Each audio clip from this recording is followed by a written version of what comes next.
He's built a reputation as someone who refuses to accept rehearsed talking points, who pushes back when answers don't add up, and who isn't intimidated by titles, wealth, or fame. He's been canceled, boycotted, and attacked from every direction, and he's still behind that desk, still asking what everyone's thinking. So when Prince Harry agreed to appear on the Tucker Carlson show, reportedly to reach across the aisle and demonstrate his willingness to engage with diverse viewpoints, he made a critical miscalculation. He saw a conservative commentator and assumed that meant predictable opposition he could easily dismiss. He saw Tucker's folksy demeanor and mistook it for lack of preparation. He saw an opportunity to look open-minded and walked straight into a conversation he wasn't equipped to handle. Within 30 minutes, the Duke of Sussex would discover what countless politicians and public figures had learned before him. Tucker Carlson doesn't care about your title, your trauma, or your talking points. He cares about whether your story makes sense.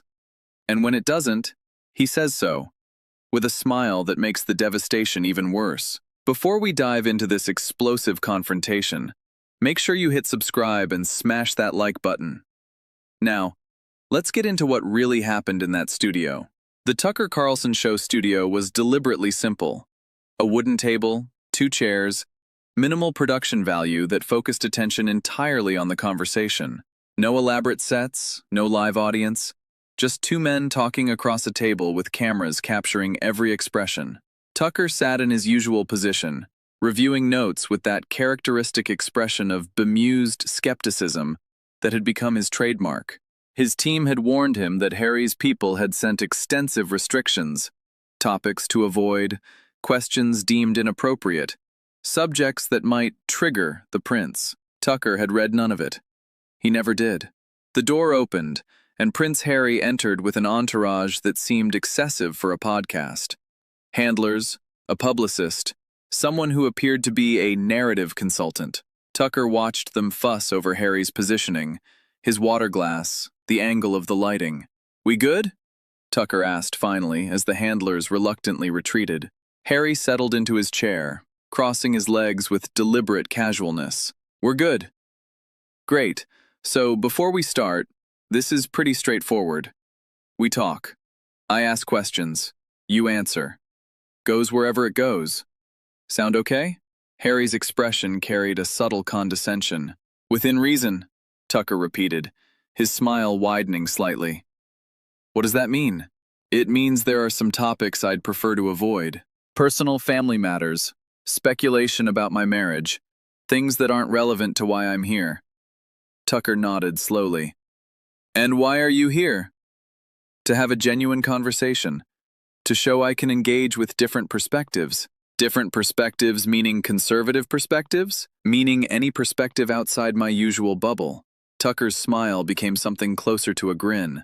"That's very open-minded of you. Let's see how long it lasts." The cameras began rolling. Tucker leaned back, his posture relaxed but his attention focused. "So, Harry, can I call you Harry, or do you prefer Your Royal Highness?" Harry's jaw tightened slightly. "Harry's fine. I'm not a working royal anymore." Right, you quit, left the family business. How's that going?" "It's going wonderfully.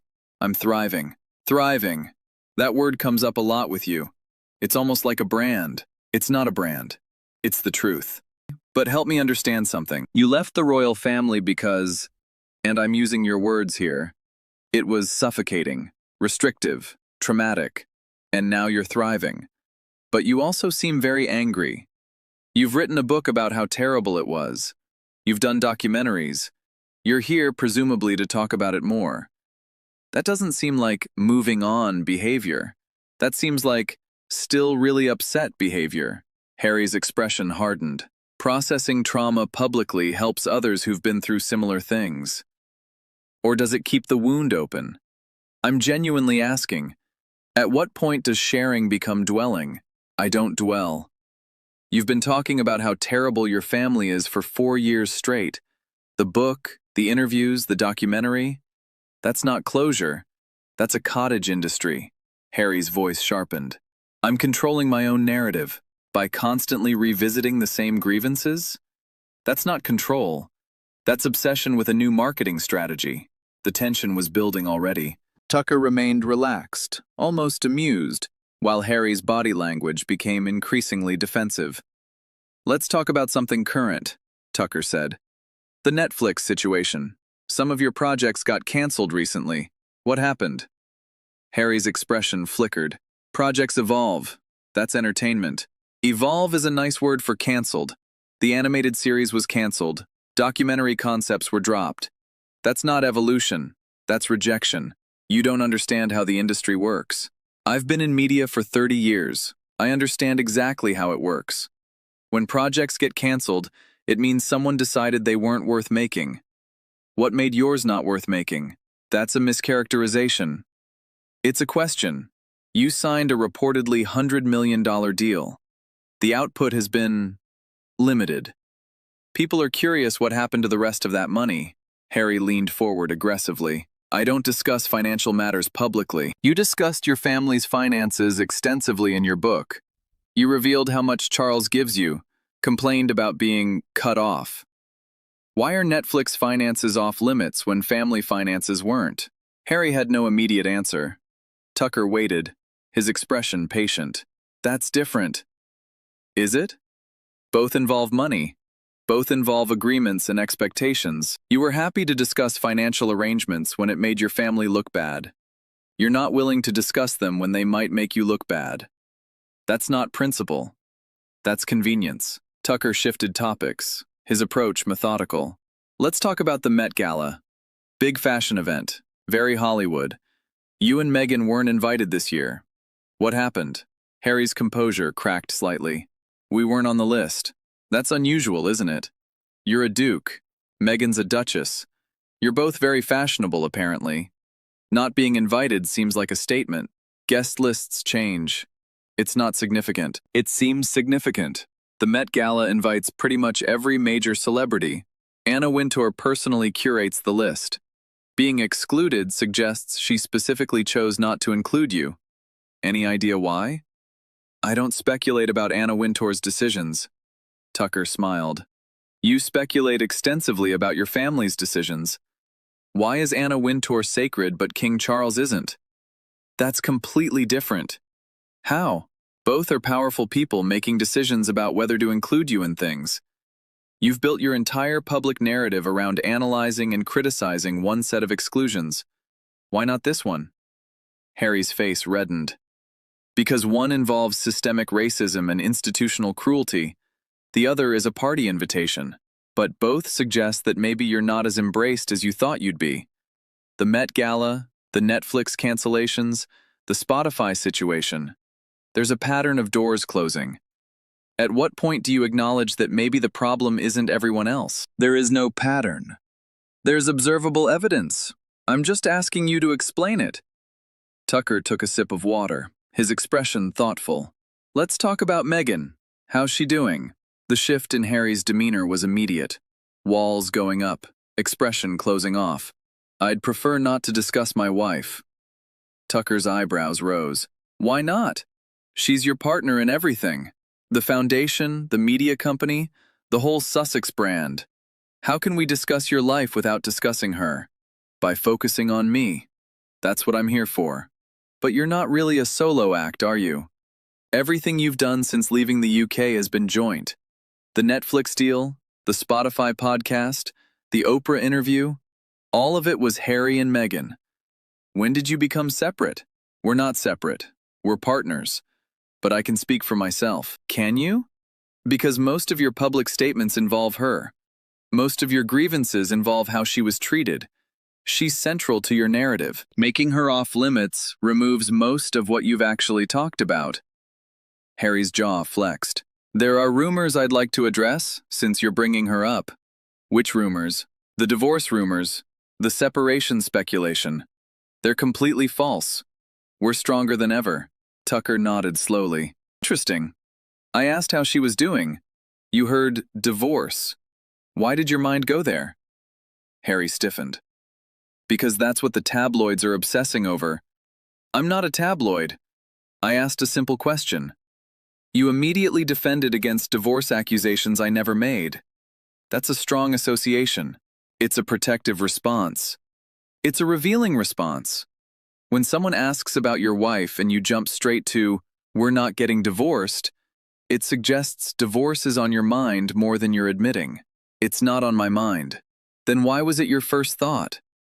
I've done thousands of interviews. People don't usually defend against accusations that aren't being made unless those accusations hit close to home. Harry slammed his hand on the table. You're twisting everything. I'm observing your reactions. Your reactions are telling me more than your words. That's not my fault. It's just what's happening. Tucker's expression remained calm, almost sympathetic, which somehow made his questions more devastating. Harry, let me ask you something. What do you actually want? You left the royal family. You moved to California. You've got money, freedom, a family. By most measures, you won. So why are you still so angry? Harry's voice rose. I'm not angry. You've been angry since you walked in. Before I asked a single difficult question, you were already defensive. The body language, the tone, the chip on your shoulder the size of Buckingham Palace. That's anger, Harry. What's it about? It's about being constantly misrepresented. By who? Right now in this room, I've asked straightforward questions about your life and your choices. You've treated each one like an attack. If simple questions feel like misrepresentation, maybe the problem isn't the questions. Your questions have an agenda. My agenda is understanding. I'm curious about your life, your choices, your perspective. That's the whole show.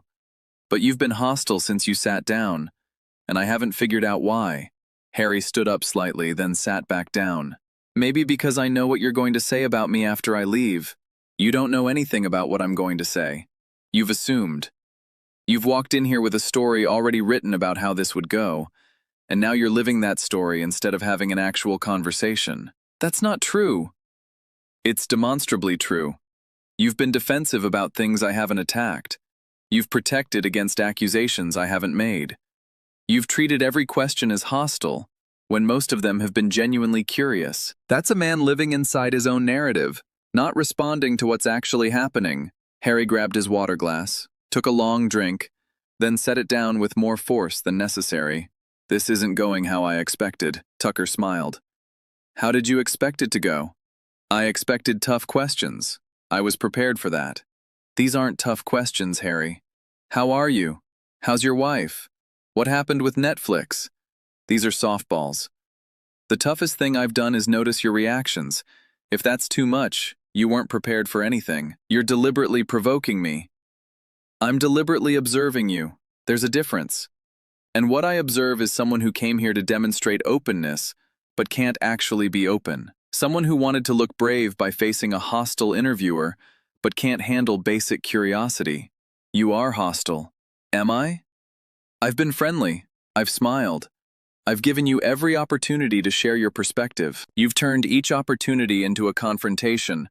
The hostility is coming from you, Harry. I'm just not pretending otherwise. Harry's face contorted with barely suppressed rage. You don't understand what I've been through. I understand what you've told me. And what you've told me, through your book, your documentary, your interviews, and now your behavior here, is that you're deeply angry about things that happened years ago, and you're taking that anger out on anyone who doesn't treat you exactly how you want to be treated. That's not fair. It's completely fair. You came on my show. You wanted to engage with different perspectives. Here's a different perspective. You're a wealthy man with every advantage imaginable, who spends most of his time complaining about his family. That's not inspiring. That's not brave. That's someone who can't move on from grievances that most people would consider luxury problems. Harry stood up fully, his composure finally breaking. I don't have to sit here and be lectured. Tucker didn't stand. He just looked up at Harry with an expression of mild curiosity. You don't have to. You can leave any time. But leaving proves my point. What point? That you can't handle disagreement. That your openness only extends to people who accept your narrative without question. That the moment someone pushes back, you run. I'm not running, you're standing up, preparing to walk out because I asked you questions you didn't like. What would you call that? I'd call it refusing to be disrespected. Where was the disrespect? Point to it. What specific thing did I say that was disrespectful? Harry hesitated. The challenge hung in the air. Your whole approach. My approach has been curious and direct. I've asked questions based on things you've said publicly. I've observed your reactions and commented on them. If that's disrespect, then any form of scrutiny is disrespect. And if that's your position, you should probably stop doing interviews. Harry pointed at Tucker, his hand shaking slightly. You think you're so clever. I think I'm asking reasonable questions that you can't answer. That's not cleverness. That's just paying attention. You're going to regret this. People have been telling me that for 30 years, still waiting for the regret to kick in. But thank you for confirming exactly what I suspected about you. What's that supposed to mean? It means you threaten people when you can't control them. That's a pattern. You threatened your family when they didn't comply. You implied consequences for media that didn't cover you properly. And now you're threatening me because I asked questions you didn't like. It's all the same move.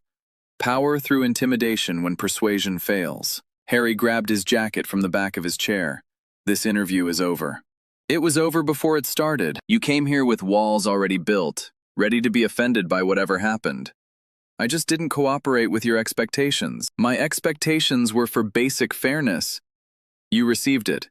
Every question was fair. You just didn't like them. That's different. Harry moved toward the exit, then turned back for one final confrontation. You know what your problem is, Tucker? You think being contrarian makes you right. You think disagreeing with popular opinion makes you smart. But all you really are is someone who profits from conflict. Tucker nodded thoughtfully. Maybe. But here's the difference between us. I'm honest about what I do. You profit from your grievances while pretending you're healing. You seek attention while claiming you want privacy. You threaten people while claiming victimhood.